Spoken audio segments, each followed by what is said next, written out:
Hello, everyone. Today, we will share a video demonstration based on the 51 microcontroller's 7-segment display.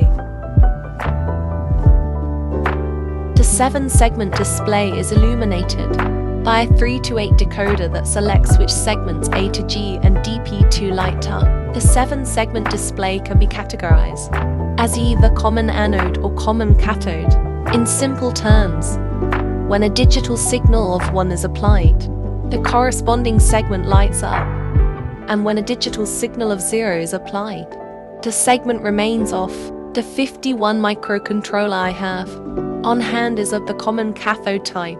Let's take the example of illuminating the digit 0 on the 7-segment display here. It's necessary to light up segments other than G and DP on the 7-segment display.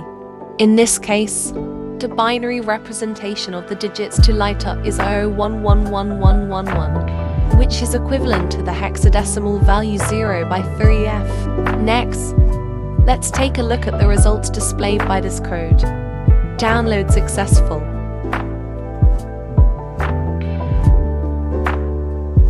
Press the power button. The year 2023 is displayed. That's all for today. If you have any questions, leave comments below. Subscribe our channel for more videos.